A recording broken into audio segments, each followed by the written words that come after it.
Bien-aimés, je vous bénis par le nom puissant du Seigneur Jésus-Christ. Vraiment, c'est une joie de pouvoir toujours partager ces bons moments avec vous dans le Seigneur, car Dieu bénit ses enfants lorsqu'ils sont ensemble. Il dit que lorsqu'il y a 2, 3 personnes unies en son nom, il est au milieu d'eux. Donc, c'est une bénédiction. Et nous voyons de même aussi que Dieu dit que chaque matin, il renouvelle sa bonté. La bonté de Dieu est renouvelée. Donc, la bonté de Dieu que j'ai vue hier et celle d'aujourd'hui, c'est différente. Celle d'aujourd'hui est plus excellente que celle d'hier. Et celle de demain, c'est encore plus excellente que celle d'aujourd'hui, la bonté de Dieu. Donc, c'est pour ça que je ne m'inquiète pas. Aujourd'hui, je pourrais voir des situations difficiles. Je crois que demain, j'aurai encore une bonté excellente de Dieu qui ne va pas me pousser à m'inquiéter de mon lendemain. Donc, c'est vraiment ça. On a un Père merveilleux. Nous avons un Dieu merveilleux qui fait des choses extraordinaires. Voilà, aujourd'hui, j'aimerais parler avec vous sur un sujet qui m'a beaucoup touché, qui m'a beaucoup vraiment bouleversé quand j'étais vraiment plus petit, et parce que j'étais ignorant de cela. C'est sur l'amour de Dieu. Alors, je m'ai posé certaines questions personnellement. Voilà, si on mettait peut-être une personne à laquelle je suis émotionnellement attaché, comme mon père, ma mère, mes soeurs, quelqu'un très attaché, comprenez, voilà. Et me poser la question entre ces personnes et Dieu, que vas-tu choisir?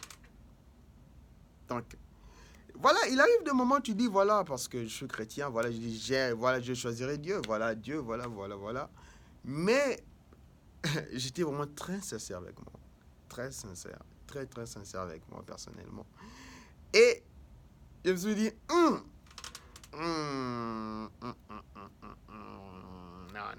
je dois être sincère. Je vais choisir la personne. Parce que je suis émotionnellement attaché. Voilà, là c'était ma sincérité. C'était la sincérité de mon cœur.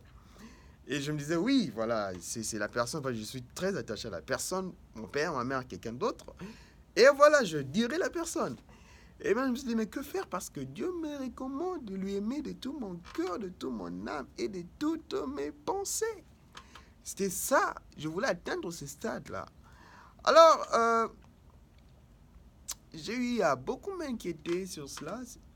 Et un bon moment, jusqu'à ce que je trouve une écriture, une parole du Seigneur, où c'est écrit dans le livre de 1 Jean, le chapitre 2, le verset 3. C'est facile à retenir à 1, 2, 3. 1, 2, 3. 1, 2, 3. 1, 2, 3. Dans 1 Jean chapitre 2, le verset 3. On peut lire ensemble. Ça ne dérange pas. C'est une bénédiction. C'est la parole du Seigneur. Voilà. Il est écrit 1 Jean chapitre 2, le verset 3. Si nous gardons ces commandements, par là nous savons que nous l'avons connu. Celui qui dit « Je l'ai connu » et qui ne garde pas ces commandements est un menteur. Waouh! Et la vérité n'est point en lui. Mais celui qui garde sa parole, l'amour de Dieu est comment? Est véritablement, la Bible ne s'arrête pas là, parfait en lui. Donc l'amour de Dieu est véritablement parfait en lui. Seule la personne qui garde les commandements du Seigneur en lui, que l'amour de Dieu est véritablement parfait. Wow, man, this is serious. Cette réponse m'a fait énormément du bien.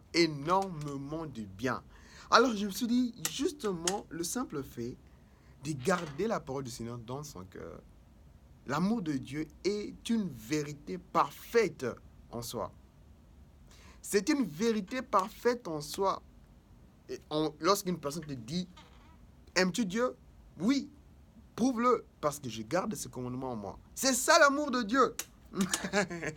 C'est ça l'amour de Dieu.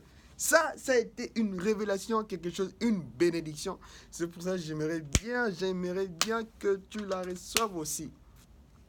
que tu la reçoives aussi. Donc, à partir d'aujourd'hui, que tu comprennes que l'amour de Dieu consiste à garder ses commandements en soi. Aujourd'hui, on t'enseigne, tu gardes. Demain, on t'enseigne, tu gardes. Le lendemain, on t'enseigne, tu gardes. Toi-même, tu pars, tu lis la Bible, tu comprends, Dieu te révèle quelque chose, tu gardes cela. C'est ça l'amour de Dieu. C'est ça, bien-aimé, l'amour de Dieu.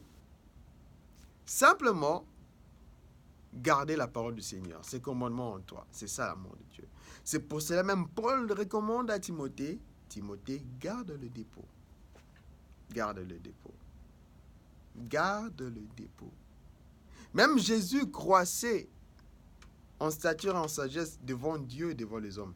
La Bible a utilisé le verbe croître. Donc, il y avait un 1, il y avait un 2, il y avait un 3, il y avait un 4, il y avait un 5, il y avait un 6 et au-delà. Et c'est de même avec nous aussi. Aujourd'hui, nous grandissons dans la parole de Dieu, dans cette vie chrétienne. Nous grandissons d'après la parole du Seigneur. Donc, toute parole que tu reçois du Seigneur, tu la gardes. Tu gardes cela, bien-aimé. Tu gardes cela en toi. Tu gardes. Tu gardes. Et on ne garde que quelque chose qu'on a, ou bien la chose qu'on a obtenue de. C'est ça qu'on garde. Tu ne peux pas garder quelque chose que tu n'as pas. Tu ne peux pas. Tu dois obtenir ou bien avoir quelque chose en soi pour garder cela. Alors cela implique que pour garder les commandements du Seigneur, tu dois premièrement l'écouter. Tu l'écoutes. Tu médites la parole. Et cela te permettra d'en posséder.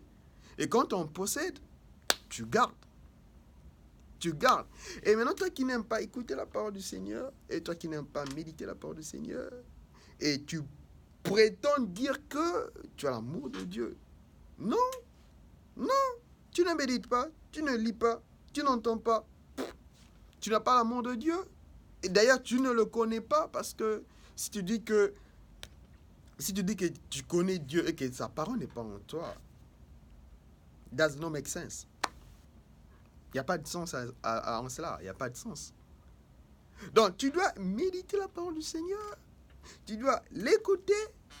Et de là, tu auras quelque chose pour garder.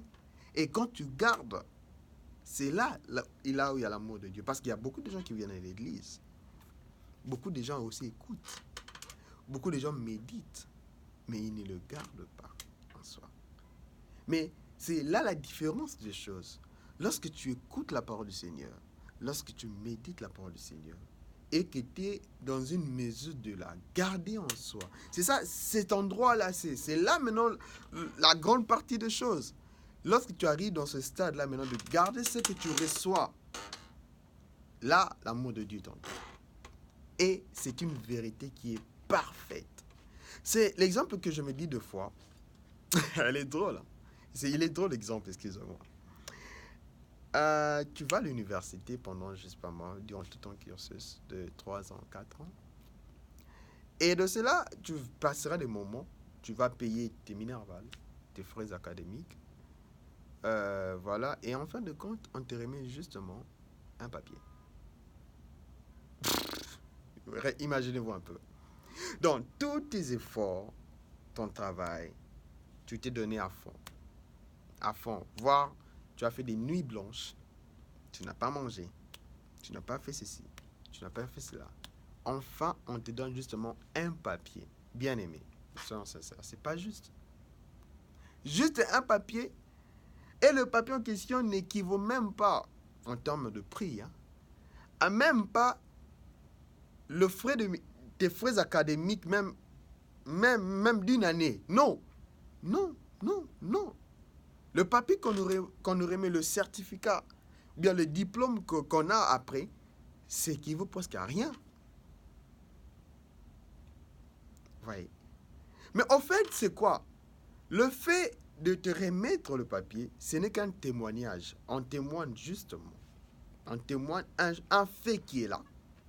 Que cette personne, nous reconnaissons qu'il a gardé ce que quoi? C'est que nous l'avons enseigné. Il les a appréhendés. C'est de ça, en fait. lorsque nous allons dans les graduation, autrement, en français, on dit, lorsque nous allons dans nos collations, voilà le terme, collation, lorsqu'on remet les gens, les papiers, les diplômes, c'est ça, on témoigne justement, on témoigne que la personne a gardé des connaissances ici. Il les a gardées. Toutes les connaissances, il les a gardées en soi. Parce que quand tu quittes là, tu ne quittes avec rien. Hein. Non, non. Juste un petit papier, mais tout reste ici. Hein. Tout reste là. C'est aussi de même lorsque nous sommes ici, enfants de Dieu. Lorsque tu écoutes, tu viens, tu passes tes moments dans l'église, tu passes tes moments à l'église, tout ça, tu écoutes. C'est pourquoi? Pour que lorsque tu sortiras, que tout cela soit en toi. Tu gardes cela afin de les pratiquer. C'est ça la parole de Dieu. C'est ça l'amour de Dieu. C'est ça l'amour de Dieu. C'est ça. Lorsque tu arrives à ce stade de pouvoir garder la parole de Dieu en soi, et quand tu gardes cela en soi, la parole de Dieu te dira des choses à faire. Et quand tu le fais, c'est ça le fait de l'avoir l'amour du Seigneur. Au moment que le Seigneur te bénisse énormément, je crois que ce moment est une bénédiction pour ta vie, comme ça est aussi la mienne, car le Seigneur est bon. On a un Père qui est merveilleux. God is good all the time, God is good. May God bless all of you. Que la grâce du Seigneur soit pleinement sur vous et que sa vie soit votre vie. Au nom de Jésus. Amen.